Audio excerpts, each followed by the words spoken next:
First of all, as a student activist, I strongly believe that students should be allowed to express political views on campus freely. Because for me, universities are not just institutions for academic learning, but they are spaces for critical thinking and civic engagement. As we all know, there is an documentation protest where our students across the nation filed against government austerity measures. It exemplifies the vital role of student activism in holding power accountable. Because for me, silencing student voice is undermines democracy and the very essence of higher education. Yeah, I understand the importance of free expression as a university policy master. But I must emphasize the need for maintaining order and safety on campus. The recent dark Indonesia protests to protect individual concerns led to disruption that affect the academic environment. It's crucial to balance the right to protest with the responsibility to ensure that such activities do not impact the primary function of university, that is education. I support the right to free speech. However, I feel that certain political expression on campus have become increasingly one-sided. During the Dark Indonesia protest, I observed that conservative viewpoints were often marginalized. True freedom of expression should encompass all perspectives, not just those that align with the majority sentiment. Rizka, while I acknowledge the importance of activism, I believe that the protests sometimes overshadow the voices of students who held different views.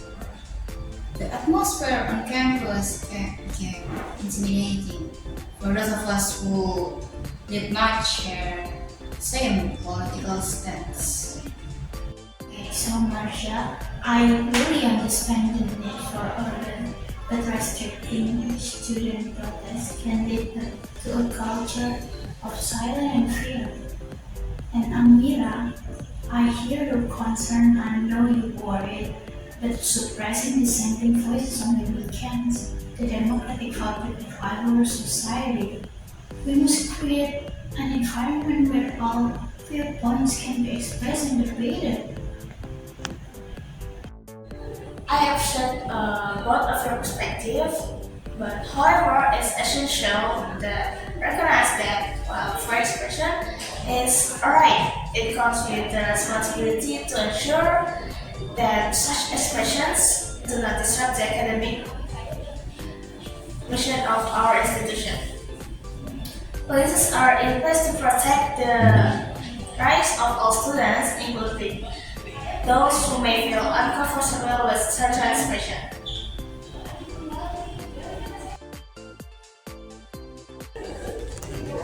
Okay, Amira, I understand that you feel marginalized, but the question is, do you think that limiting protest is the solution? Shouldn't we encourage dialogue and understanding instead? Rizka, I believe in dialogue. But when the majority opinion dominates, it becomes challenging for minority views to be heard. Perhaps universities should provide platforms for all voices, not just those leading protests. Okay, but a few raised of 5 points as a policy officers. I believe that the university should facilitate platform for diverse viewpoints while ensuring that such expression do not disrupt the academic environment. It's about finding balance. Absolutely, Marsya. Universities should be spaces where all voices are heard, and policies should support that inclusivity. I agree, but it's essential that these platforms are genuinely inclusive and not just token gestures. Indeed, inclusivity requires active efforts and commitment from all stakeholders, that is, students, faculty, and administration. I understand what you're saying, Marsya. But inclusivity can't just be a hollow phrase. It can't just mean giving space for everyone to speak without actually making change. We need a system that truly includes people like me who feel marginalized. Right now, it feels like universities are giving space to activists and their protests, but forgetting about students like me who have different views. If we're talking about inclusivity, it has to be done for it. It's not enough to say just support it with processes that make it happen.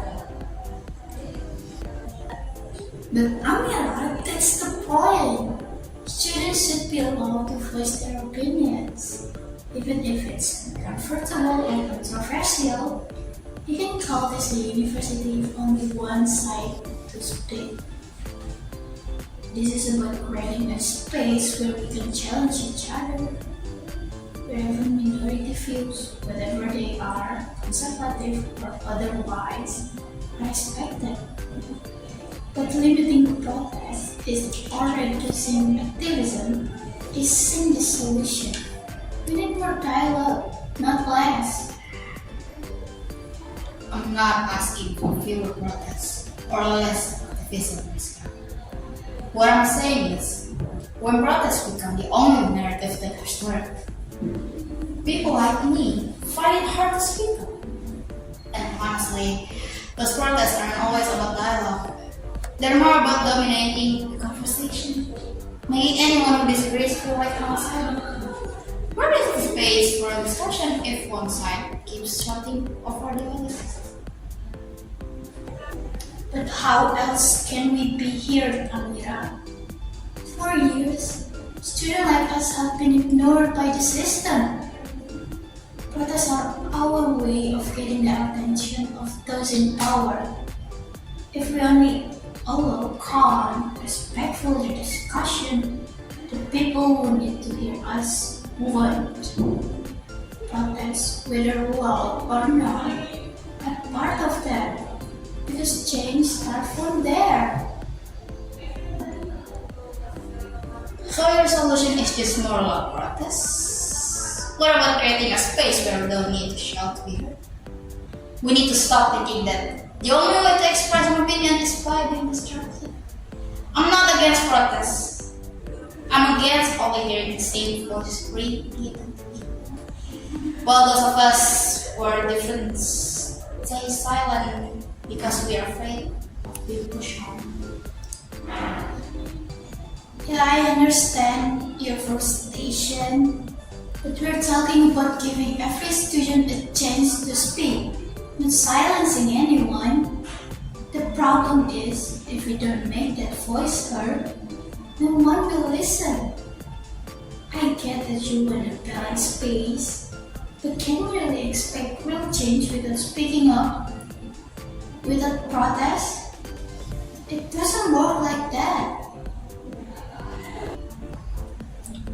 I'm not saying don't speak loudly, but do it in a way that allows others to speak as well. If we keep creating an environment where only one view is heard, I will support us in that. We need universities where everyone can speak freely, but we also have to make sure that those who don't fit the popular narrative aren't drowned out by the loud voices. I think we all agree that a healthy, good campus needs a diversity of voices. It seems like what you're both talking about is the need for spaces where all voices can breathe space, but we also need a way to do this without disrupting the primary function of the university. We need to find balance, where students like Amira feel heard without neglecting the important role of activism. We all know that on the ground, protests are often very ideal. We're not just talking about freedom or expression, we're also talking about our safety. Just look at the number number of students who are not only punished but also beaten or chased by the authorities. The police, the military often act more harshly than they should, attacking anyone nearby, regardless of whether they're involved or not. So what's the point of fighting for freedom if in the end become the target of violence instead? I know that, Amira. I understand your concern about the violence from the authorities. But if we stay silent, we'll never be heard. We can expect change to come safely and without risk. If we don't speak loudly, we'll continue to be ignored. That's part of the struggle, even if there's a risk of violence. But by acting, show that our voice matters and can't be silenced. Rizka, we've seen what happened so far. Many students become victims, even if they're not directly involved in protests. This isn't just about wanting to be heard, it's about our safety. If we keep getting involved in situations filled with violence, who's going to participate? How can we expect change if students end up being the victims of the protest themselves? I understand that you're feeling, Amira. And it's not easy facing this reality. But if we don't dare to face the risk, we'll never know what we can achieve. Protests are in the cloud and risky. But without them, big change won't happen. We have to keep fighting for our voices, even though it's tough. But why should we keep looking for solutions that harm us? Protests don't always bring about change, Rizka. We can find other ways that are safer and more effective, If we keep pushing students to engage in violence and fear, we might lose even more. This isn't just about the struggle. It's about whether we can learn on campus without being afraid of becoming a victim. Okay, I agree, Amira. Then we need more ways to create change without involving violence. But as long as our voices are being silenced, protests, even with the ways, are one of the only ways we have to make a difference. But why should we keep looking for solutions that harm us? Protests don't always bring real change. We must find safer, more effective ways. If we keep pushing students into fear and danger, we're not building a movement. We're just building more trauma. And maybe that's where the university should step in, right, Marsya? Thank you, Amira. You've raised an important issue about safety and inclusion. And Rizka, your passion for student voice is just as vital. What we have heard today isn't just a clash of views. It reflects the real tension students face between activism and feeling safe on campus. We need to find ways to ensure our voices can be expressed without fear of exclusion. Maybe it's not about choosing sides, but learning how to listen, especially when it's difficult. That's how we build a healthier campus together. Of course, thank you, Marsya. And you're right, this isn't just about taking sides. For me, it's about making sure that no one feels left out or unsafe for having a different view. Free expression means nothing if only one kind of voice is removed.